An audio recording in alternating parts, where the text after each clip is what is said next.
Hello viewers, before we continue this amazing story, don't forget to subscribe and turn on the bell icon to get notified when we post a new video. Amaka was born in the smallest village in the mountains of Odwalla, a place so poor that children bathed in rainwater and dreamt of bread as luxury. Yet, Amaka was different. Wise beyond her years, her mother often said the river whispered to her in her sleep. When the letter came announcing that Prince Hugo of Edima would marry Amaka, her family was overjoyed.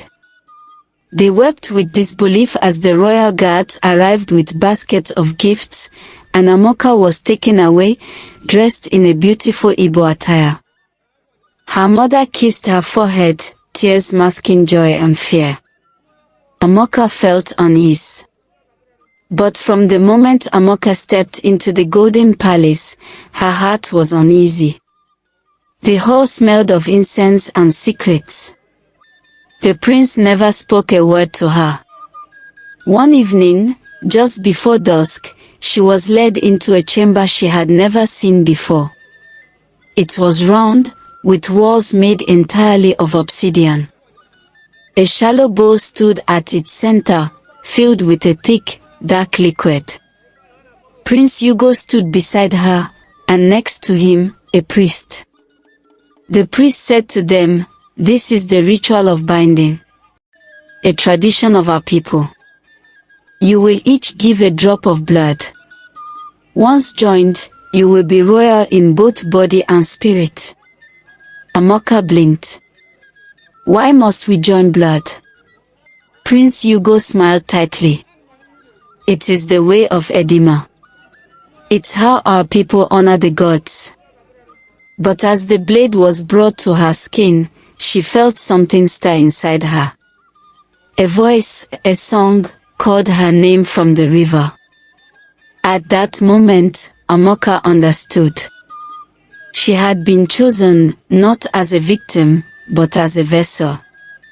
That night, she fled the palace, guided by dreams and a glowing fish that led her to the river Oka.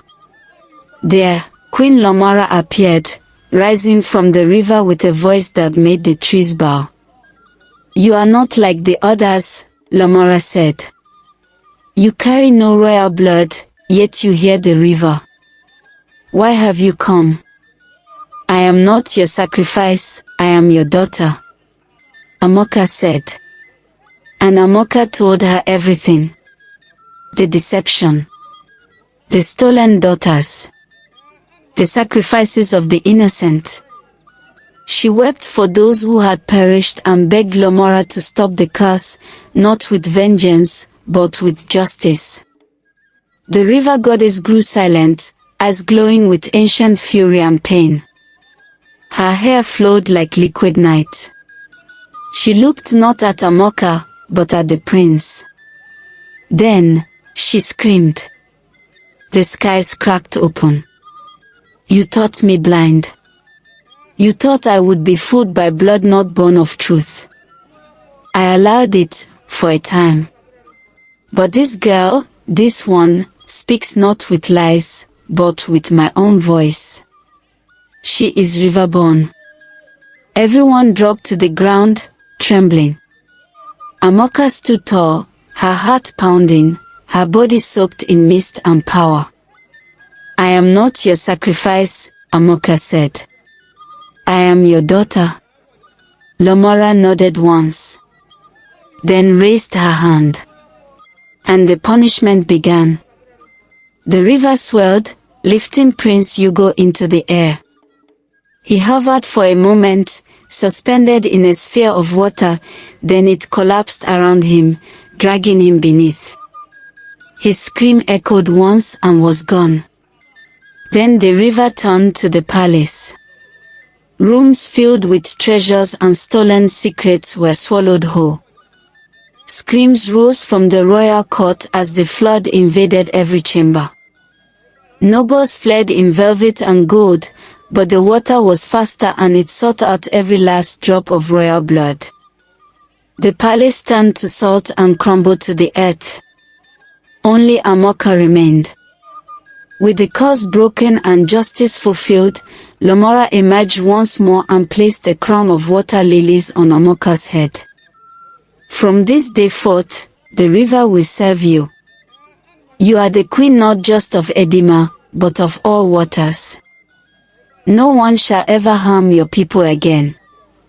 Behind her, survivors began to gather: cooks, gardeners, gatekeepers, soldiers with uniforms, farmers, children, not nobles, not priests. The real people of Edima, the forgotten ones. They watched her not with suspicion, but with wonder. Amaka turned to them.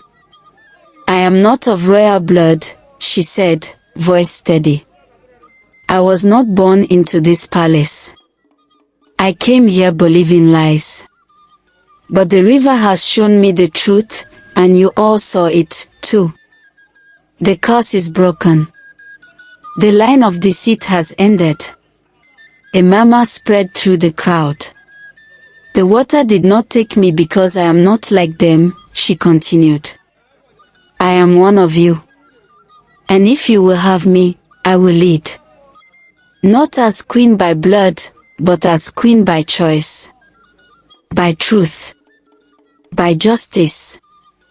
A woman stepped forward, old, wrapped in faded cloth, her face marked by years of labor. She looked Amaka in the eyes, then knelt. "Queen Amaka," she said simply. Others followed. One by one, the people of Edima bowed, not because they were ordered, not because of fear, but because they believed. The river had spared her. The river had chosen her. And now, a new era would begin. And so, Amaka became queen of Edima. Under her rule, the land healed. The rivers ran clear, the soil turned fertile, and no blood ever stained the waters again. The villagers who had once sent their daughters in fear now thrived as citizens of a new, just kingdom. And so the city of Edima, once cursed and feared, became a place of healing, a place of hope. And deep beneath the waters of the river Oko, Lamora watched her new daughter reign, her heart finally at peace. Moral lesson for this story is: power is not wealth. Power is not blood. Power is truth and the courage to stand in it. Courage is not the absence of fear, but the will to do what's right despite it. Leaders are not chosen by birth, but by the wisdom and selflessness they show in times of crisis. When we honor the past and protect the innocent, we create a future worth living in. In the end, it is not royalty that saves a kingdom but truth, justice, and the unwavering power of a pure heart. I hope you enjoyed the story. If so, like the video, comment, and don't forget to subscribe to the channel for more interesting stories.